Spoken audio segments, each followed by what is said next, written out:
Bonjour à tous, bienvenue dans la vidéo. 14h10, vendredi 21 novembre, heure locale à Dubaï. C'est le dernier jour du Dubai Air Show, cet événement qui arrive tous les 2 ans. Et regardez ces images qui nous arrivent malheureusement du Golfe. Vous avez ce Tejas, c'est un avion, ça veut dire radio en indien, qui est en démonstration aérienne. C'est le troisième à passer de la journée et il est en train de faire ce qu'on appelle un virage d'eau. Alors le virage d'eau, qu'est-ce que c'est? D'ailleurs, il y avait le Rafale présent. Vous êtes en vol rectiligne horizontal, vous voulez aller à droite, vous inclinez l'avion, vous tirez sur le manche. Vous prenez alors du facteur de charge positif, ce qu'aiment les avions de combat. Ils sont généralement réfléchis pour tirer entre 5 et 11 fois leur poids grand maximum. Et l'aile, tout est réfléchi pour faire du virage comme ça dans cet axe-là. Maintenant, les avions, pour montrer la puissance des commandes de vol, généralement en meeting aérien, vont faire ce virage d'eau. Le Rafale le fait, vous vous inclinez et plutôt que de tirer sur le manche, vous poussez. Et alors, vous êtes en virage d'eau. L'avion va là où vous ne voyez pas, vous poussez comme ça et dans le cockpit, vous êtes en train de pousser et vous êtes propulsé vers l'extérieur. Quand vous tirez sur le manche en combat aérien classique, vous êtes écrasé dans le siège, le fameux facteur de charge positif. Quand vous poussez comme ça, vous avez l'impression que, c'est pas qu'une impression, tout le sang remonte dans votre tête va exploser, c'est très désagréable. Et là, vous êtes généralement à -2, -3G en train de pousser à des vitesses de l'ordre de 300, 350 nœuds. Si vous êtes trop rapide, vous allez arquer, vous allez faire un grand virage sans réussir vraiment à tourner. Donc, faut pas être trop rapide. Et donc, vous poussez, poussez, poussez. Et là, c'est ce que nous sommes en train de voir. Au niveau des bouts d'ailes, vous avez ce qui ressemble à deux missiles. Ça, en fait, c'est fumigène. Ils ont éteint quelques secondes avant. Et ça pousse, ça pousse, ça pousse. Jusque-là, tout va bien. Vous voyez que cet avion, on va revenir dessus, qui est issu du programme Light Combat Aircraft, ressemble pas mal au Rafale. Et là, alors qu'il est en train de pousser, tac, tac, tac, tac, tac, tac, tac, vous êtes d'accord, ça pousse. Ça part en tonneau. Ça part en tonneau comme ça. Et ça continue avec le nez qui descend. Là, on se retrouve avec quasiment les ailes à plat, une volonté d'arrêter la descente. Et malheureusement, l'avion était trop bas, ça ne passe pas et le pilote va décéder. Ce que je vous propose dans cette vidéo, c'est de revenir sur ce crash, d'essayer de mieux comprendre ce que nous permettent d'apprendre ces vidéos. Parce que oui, fonction de l'angle, il y a des pièges. Toutes premières images que j'ai vues, ça ressemblait à un non-respect de points clés, comme ce qu'on a pu voir par exemple en Pologne récemment. Mais quand on voit sous différents angles, on se rend compte qu'en fait, ce n'est pas le pilote qui se retrouve à vouloir partir dans la verticale vers le bas, c'est une barrique qui est effectuée par le pilote, barrique avec du facteur de charge, et je vous explique tout ça juste après le jingle.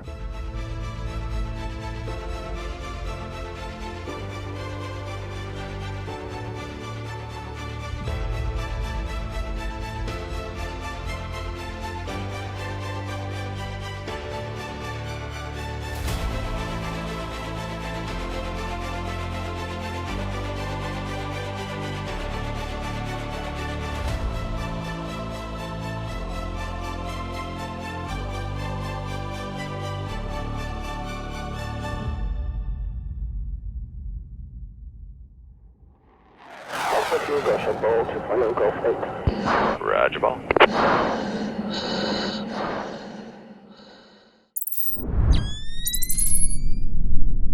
Nous sommes à Dubaï, sur le terrain de Al Maktoum, à environ 37 km de Dubaï, de la ville. C'est l'air show de Dubaï qui existe depuis 1989. Un air show où il y a régulièrement des annonces assez fortes. Par exemple, en 2021, c'était la présentation du Sukhoi 75. On n'entend plus trop parler depuis. En 2025, cette année, on a eu l'annonce d'Emirates que leurs 232 aéronefs vont être équipés de Starlink dans les 2 prochaines années. On a également eu l'annonce de la commande de 65 777-9 pour 38 milliards de dollars et également de 130 moteurs General Electric 9X. On a également Fly Dubai qui a annoncé qu'ils allaient s'équiper du système Starlink et également de nouveaux 737 MAX. Ils vont en prendre 75 pour un contrat estimé à 13 milliards de dollars. Et oui, ça fait des sacrés contrats. L'Émirat, on connaît bien en France, car ce sont à l'heure actuelle nos plus gros clients pour le Rafale. Je vous rappelle qu'ils nous ont commandé 80 Rafales, une vraie commande. La lettre d'intention ukrainienne avec les 100 n'est pas encore une commande officielle. Donc pour l'instant, les Émiratis sont nos plus grands clients pour ce qui est du Rafale. Ils ont déjà acheté du Mirage 2000. Mirage 2000 qu'on a retrouvé par exemple lors d'exercices l'année dernière en Chine pour des exercices conjoints. Toujours est-il, la France a une base navale où le Charles de Gaulle est régulièrement en escale aux Émirats. Elle a également une base de l'armée de l'air, la base d'Al Dafra, où nous avons un escadron à temps plein. Et cette semaine, on a eu l'annonce de la part de MBDA d'accord avec les Émirats pour la mise en place dans le joint venture d'entreprise aux Émirats. Les Émiratis ont cette spécificité de travailler un petit peu avec tout le monde, ce qui rend ce Dubai Air Show toujours extrêmement intéressant pour les observateurs. Cette année, il y avait des Indiens, mais également des Pakistanais. Et les démonstrations de l'après-midi commençaient à 13h30 avec une patrouille, ensuite F-35, après c'était le Tejas, avant qu'on ait du F-16 Emirati, du B-52, du KA-52, du Tiré-9, les Russian Knights, la patrouille quand même russe, avec juste derrière notre Rafale de l'armée de l'air qui a fait le voyage, et avant la fin de la journée également la démonstration en vol du Sukhoi 57 qui cette année volait avec de l'armement en dessous. Il y a eu un petit drama sur la toile au début du salon à cause justement du Tejas. Le Tejas qui, d'après certaines sources, perdait de l'huile. Alors il faut savoir que souvent, les avions ne sont pas forcément propres, on va mettre des choses en dessous. Donc, d'après les sources officielles, c'était pas de l'huile, c'était le système d'OBOX et d'ICS, tout ce qui est système de conditionnement dans l'avion qui coulait. Mais voilà, ça avait commencé comme ça, il y avait eu un petit peu de drama sur Internet. Toujours est-il, le Tejas, radieux, glorieux, ça vient de chez HAL, Hindustan Aeronautics Limited. Et à la base, c'est pour répondre au programme LCA, le Light Combat Aircraft, un petit chasseur de 4.5 génération, comme disaient les Américains, de fabrication indienne, leur premier. La volonté remonte dans les années 80, le premier vol c'était 2001, mise en service 2015, pour un avion qui avait vocation et qui a vocation à remplacer les MiG-21 plus que vieillissants de l'armée de l'air indienne. L'armée de l'air indienne c'est comme 150 000 personnes, 36 Rafales à l'heure actuelle et peut-être un futur contrat pour le Rafale. Les Tejas, ils en ont environ une petite quarantaine sur les 80 commandés, mais on s'attend à ce qu'il y en ait à terme environ 200. Le gros de leur flotte aux Indiens sont les Sukhoi 30 MKI, M pour moderniser, K pour export, I pour Inde, avec 260, dont certains sont à quelques kilomètres d'ici, à Mont-de-Marsan, pour un exercice avec les Rafales de l'armée de l'air. Vous avez également des MiG-29, environ 70, des Mirage 2000, une cinquantaine pour les Indiens et un peu plus de 100 Jaguars. Tout ça vous fait l'armée de l'air indienne qui, à l'heure actuelle, est à la recherche de son futur, car il semblerait qu'il en manque environ 400 avions quand même. Il désire remonter en puissance, car comme vous le savez, avec les Pakistanais, il y a un petit peu de tension. Donc c'est dans ce contexte, et surtout quelques jours seulement après la note des Américains qui revient sur les engagements entre le Pakistan et l'Inde, si ça vous intéresse, on pourra la débriefer, que cette démonstration prenait place. Ce qu'il faut savoir, c'est qu'on n'envoie pas n'importe qui faire une démonstration. Et le pilote ne va pas improviser. Il va faire sa démo de manière professionnelle qui a été réfléchie au sol, validée par ses pairs et la chaîne hiérarchique. Il va s'entraîner au simulateur. Ensuite, il va avoir un nombre de vols d'entraînement pour préparer sa saison. Et ensuite, non seulement il devait acquérir l'expérience, mais après garder ce qu'on appelle la currency, l'expérience récente. Sinon, il va faire un vol d'entraînement. Là, nous sommes sur un pilote qui a déjà fait plusieurs vols les jours précédents dans le même terrain, avec les mêmes conditions. Donc d'un point de vue ORM, comme on dit, d'un point de vue Operational Risk Management, normalement, il n'y a rien de spécial. Il fait environ 30 degrés, les conditions météo sont bonnes, il n'y a pas de nuages, vous cochez toutes les cases pour que la démonstration se passe bien. Il est 14 heures, il n'y a pas de quoi écrire à la famille. Maintenant, si vous suivez la chaîne, vous savez que généralement, avec des avions qui ont des commandes de vol électriques, on a tendance à être un petit peu trop confort dans la cabine et des fois à se faire avoir parce que l'avion et le cockpit sont assez aseptisés. Vous avez le bruit principal dans les oreilles, c'est le bruit de la climatisation et non pas le bruit du moteur. Votre manche ne bouge généralement pas beaucoup, on est sur des commandes de vol électriques, donc vous n'avez pas vraiment beaucoup de feedback de la part de la machine, un petit peu comme si vous roulez avec un véhicule moderne versus un véhicule d'ancienne génération sans direction assistée, le ressenti de la route n'est pas la même. Donc à partir de là, ça peut être très facile de se faire avoir, de louper ce qu'on appelle un point clé, et les points clés, qu'est-ce que c'est? Ce sont les paramètres que vous devez avoir pour faire la figure d'après. Je m'explique. Si vous voulez partir en boucle, par exemple, il vous faut, on va dire, 500 pieds, 350 nœuds. Mais l'avion ne vous fait pas vraiment ressentir le 500 pieds, 350 nœuds. Donc vous devez, dans les avions modernes, lire c'est un effort, lire la vitesse dans le head-up display, dans le collimateur tête haute, et vous dire est-ce que j'ai la bonne vitesse, oui, non. Si j'ai 300 nœuds, si je pars nez vers le haut, il va y avoir un problème. Donc il va falloir que j'attende un petit peu, que mon avion accélère avant de tirer. Donc par rapport au point central, je vais être un petit peu décalé. Et donc derrière, je vais devoir faire des corrections pour revenir bien. Mais si par exemple, je me dis, mon point central est ici, je suis un peu lent, j'attends 3 secondes, ok, je pars, tac. Et une fois en haut, je délaye un petit peu, environ 5 secondes avant de repartir vers le bas pour récupérer mon axe. Qu'est-ce qui va se passer? Au moment où je vais partir nez bas, si je n'ai pas réduit la puissance en haut, il y a de grandes chances que je sois trop rapide, ça ne passe plus. Tout ça pour vous dire qu'une présentation aérienne, c'est très dynamique. Vous faites des corrections, contre-corrections en permanence, mais vous devez venir prendre vos points clés, voyez ça comme des sortes de fenêtres dans le ciel, passer dans ces fenêtres avec les bons paramètres pour pouvoir poursuivre. Ça, on en a parlé longuement lors du crash du F-16 en Pologne. On pourrait croire, d'après certains angles, que c'est un problème de point clé, qu'il met le nez vers le bas, qui tire, qui se rend compte que ça passe pas, qui récupère. D'après ces images, ça ne semble pas être le cas. Donc déjà, juste avant de rentrer dans le détail de la barrique dont je vous ai parlé en intro, il faut bien comprendre le danger du push-pull. Le push-pull, qu'est-ce que c'est? En tant que pilote, vous prenez du facteur de charge. Ça peut faire mal, très mal. Moi, je m'étais fait très mal au cou sur un meeting aérien. Et donc, il faut faire attention, d'un point de vue physiologique, à bien se gainer, bien se préparer. On fera une vidéo sur la chaîne sur justement comment on résiste au facteur de charge. Le pilote de combat prend généralement du facteur de charge positif. Le pilote de démonstration technique mono-avion prend également du négatif, comme on l'a dit en intro, avec ses virages d'eau. Or, d'un point de vue physiologique, quand vous êtes habitué à prendre du G positif, vous avez une sorte d'adaptation. Or, dès que vous commencez à pousser, que vous faites du G négatif, l'adaptation que vous avez accumulée en G positif disparaît instantanément. Et votre capacité à résister au facteur de charge positif après avoir pris du négatif est très affectée, ce qui amène souvent des accidents dans l'aérien à cause de ce qu'on appelle des push-pull ou push-pull, où vous avez perte de connaissance du pilote. Donc là, vous allez me dire, ah, meeting aérien, ça pousse, push-pull, il était dans les pommes. Et bien, quand on regarde l'avion, vous voyez que l'avion est néanmoins piloté. Ce n'est pas un système automatique qui récupère dans un cas comme ça. Donc, même si le pilote peut être gêné, peut avoir ce qu'on appelle un voile rouge, peut moins bien y voir, perdre un peu en lucidité, on voit clairement que l'avion a été piloté jusqu'au bout. Ce qui, par exemple, n'était pas le cas. On reviendra dessus, on a préparé la vidéo dans le crash du Fouga au Lavandou, c'était en août l'année dernière, je pense que vous vous rappelez, où là, le bureau enquête-analyse dit que le pilote est tombé dans les pommes. Un G-lock, perte de conscience. Donc si on n'est pas sur un problème de point clé sur la figure ou un problème physiologique, qu'est-ce qui nous reste? Eh bien là, la barrique qui tue. La barrique qui tue, vous l'avez peut-être déjà vu dans Nimitz, Retour vers l'enfer avec ce F-14 qui s'était fait très très peur dans la vraie vie et qui nous avait donné ces images impressionnantes.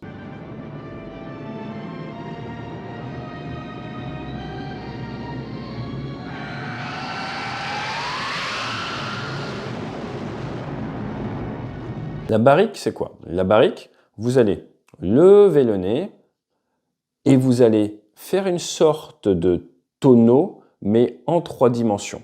Le tonneau normal, vous êtes comme ça et l'avion tourne autour de l'axe de l'avion. Hop là. Si vous avez un verre dans votre avion, que vous faites un tonneau, l'eau va se renverser.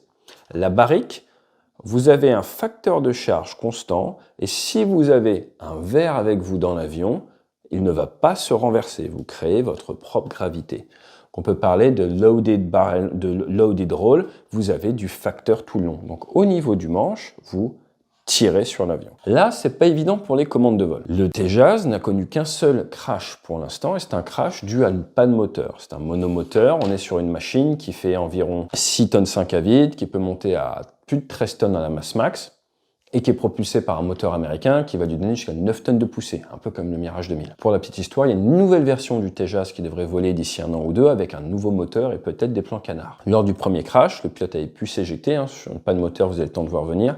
Donc là, forcément, il va y avoir au niveau de l'enquête un focus sur qu'en est-il des commandes de vol dans ce cas-là où je pars de G négatif, je commence à tirer, et est-ce que mon avion réagit bien comme je le souhaite? Et là, le problème que l'on a, c'est qu'en fait, ça commence à partir avec du facteur de charge constant, donc le manche qui tire, ou en tout cas les commandes de vol qui vous donnent du facteur de charge positif tout le temps, sans partir néo. Or, de gros dangers de la barrique, c'est de ne pas partir nez haut initialement. C'est ce qu'on appelle la barrique qui tue. Il faut partir avec le nez vers le haut initialement, ensuite passer l'horizon, les ailes à plat, et ensuite seulement vous allez pouvoir récupérer. Quand on se retrouve comme ça à partir vers le bas alors qu'on est déjà bas, hop, avec du facteur, le vecteur vitesse en fait tire vers le bas, et là ça nous amène à faire une sorte de virgule si vous voulez, hop, et là c'est exactement ce qui s'est passé, c'est une grosse perte d'altitude. Grosse perte d'altitude qui est d'autant plus rapide que votre vitesse est élevée. Là, on est quand même largement au-dessus des 250 nœuds, peut-être 300, 350. L'enquête le dira, si elle est publique un jour. Avec ce montage, on peut comparer la figure du jour J avec la figure habituellement réalisée. D'habitude, le pilote est en train de pousser et va faire un 180 degrés au niveau du roulis. Il va se retourner pour arrêter son virage d'eau et passer sur un virage classique. Pour ce faire, il doit mettre des ailerons et faire tourner rapidement son aéronef autour de son axe. Ce que l'on voit, c'est que juste avant d'envoyer les ailerons, et les ailerons seulement, il pousse un peu plus fort sur le manche, de manière à lever un petit peu le nez, parce qu'au moment où vous envoyez les ailerons, le nez a toujours un petit peu tendance à descendre. L'avion a été réfléchi pour voler dans l'autre sens. À partir de là, quand on compare les deux images, on voit que vendredi 21, au moment où il envoie les ailerons, non seulement il y a des ailerons, mais il y a également beaucoup de commandes à cabrer. D'où le facteur de charge, d'où le nez qui part rapidement vers le bas. Et ça risque d'être un des points principaux sur lequel les enquêteurs vont se focaliser. Pourquoi ce facteur de charge positif? Pourquoi cette action accabrer des commandes de vol, alors que normalement le pilote ne devait mettre que 2 ailerons. Et là, ce que l'on voit, c'est clairement l'avion qui est en train de pousser, ça pousse, ça pousse, ça pousse. Ça part comme ça, le nez tout de suite vers le bas qui se retrouve rapidement 20, 30, 40 degrés vers le bas, beaucoup trop. Or, vous avancez extrêmement vite à plusieurs centaines de mètres par seconde. Le pilote continue son roulis. Eh bien oui, dans un cas comme ça, c'est les ailes à plat par le plus court chemin et je tire. Mais le temps de mettre les ailes à plat, avec le taux de roulis, la perte d'altitude est trop forte. Et à cause de quoi est-ce qu'on a cette perte d'altitude? À cause de ce nez initialement, qu'on voit bien dans les images, qui est initialement comme ça en train de pousser légèrement au-dessus de l'horizon. Et là, le roulis part, mais avec du facteur de charge positif, ce qui nous amène l'avion et le nez à partir, on parle de vecteur vitesse comme ça vers le bas, à nous amener avec une trajectoire descendante, donc une vitesse verticale qui accélère extrêmement fort. Le pilote qui essaye de remettre les ailes à plat par le plus court chemin, ça passe pas et ça tire. Donc on est sur un problème de début de figure trop bas par rapport à ça, mais surtout, face à une incompréhension pour tous les pilotes de voltige et tous les pilotes de démonstration. Pourquoi ce facteur de charge positif orienté vers le bas, orienté vers le sol, là où la survie passe, pour ce genre de figure, par commencer à mettre son vecteur vitesse par le haut pour avoir de la marge. Donc, l'enquête nous expliquera si ça vient d'un souci au niveau de l'aéronef, si ça vient d'un souci de la part du pilote, si on est sur un souci commande de vol, si peut-être en leur poussant, il a été gêné parce qu'on est sur une figure très particulière, le push comme ça, et en termes de brêlage, s'il a eu un souci au niveau du brêlage qu'il a essayé de récupérer. Dans tous les cas, ce qu'il faut retenir, c'est quand vous commencez à mettre le nez vers le bas, à ces vitesses-là, on est en train de parler de 250 mètres par seconde, 300 mètres par seconde des fois, eh bien ça va extrêmement vite. Et c'est pour ça que dans l'aviation, en meeting aérien, mais également dans la marine, il est important d'avoir de l'eau sous la quille. Ça permet de corriger de petits problèmes. Je vous rappelle que cette année, on a vu quelques soucis en meeting aérien du côté turc, avec ce F4 qui nous avait impressionné, avec ce F16 également qui avait fait peur à tout le monde. Ce qui leur avait permis de récupérer, c'était l'eau sous la quille. C'est exactement comme la piste que vous laissez derrière vous au décollage si vous ne vous alignez pas en bout de piste. Vous n'est pas forcément très utile. Faites confiance à l'aérien pour tirer les bonnes leçons. Malheureusement, le pilote est décédé. Il n'a pas pris la décision de s'éjecter. De toute façon, on ne va pas se mentir, avec la vitesse verticale qu'il avait, il y avait peu de chances que ça fonctionne bien. Il a voulu ramener l'avion, il a voulu piloter jusqu'au dernier moment. Il s'est retrouvé dans un domaine où, en termes de s'éjecter, c'était extrêmement compliqué de sortir. Il lui manquait Vraiment très très peu. Et après derrière, ça dépend de la culture, ça dépend de la formation. Généralement en meeting aérien, les pilotes ils sont un petit peu focalisés sur leur ruban, comme on dit, sur leur démo. C'est extrêmement dur de réussir à trouver le recul nécessaire pour tirer la poignée. Et c'est pour ça que quand on t'installe dans le cockpit, c'est indispensable de se rappeler que notre objectif numéro 1, c'est la sécurité aérienne, que ça veut dire tuer personne au sol, ne pas mourir, ne pas casser l'avion, et que 90% des gens présents dans ce genre de meeting, ils sont ravis s'ils voient voler l'avion. Et donc, avoir un petit peu plus de marge, ou ne pas aller trop dans les limites, n'est pas forcément une mauvaise idée. Maintenant, chaque industriel, chaque nation veut montrer qu'elle sait faire, et vous n'arrivez pas aux commandes d'un avion de combat si vous n'avez pas un minimum de sens de la compétition. C'est toute la difficulté de ce qu'on appelle dans la marine la MDRA, la maîtrise des risques aéronautiques, réussir à trouver le bon équilibre entre sécurité et réussite opérationnelle. Cet accident sera forcément débriefé. Et un rappel également en cette fin de semaine à tout le monde que la nation peut perdre ses enfants autant en temps de paix qu'en temps de guerre, que ça fait partie du métier de militaire. Alors la prochaine fois que vous croisez un militaire, n'hésitez pas à lui dire, comme on dit en Amérique du Nord, merci pour votre service. N'hésitez pas à vous abonner, on se retrouve lundi pour une autre vidéo. L'actualité est extrêmement dense en ce moment, que ce soit autour du facteur humain, autour de la géopolitique ou autour de la culture de la sécurité. On va essayer de vous aider à y voir plus clair alors que la guerre informationnelle fait rage. Je vous dis à très bientôt, pourquoi pas dans votre entreprise ou sur le bassin d'Arcachon en mai prochain. On va vous parler des petits stages qu'on organise dans les prochaines semaines. Et d'ici là, fly safe.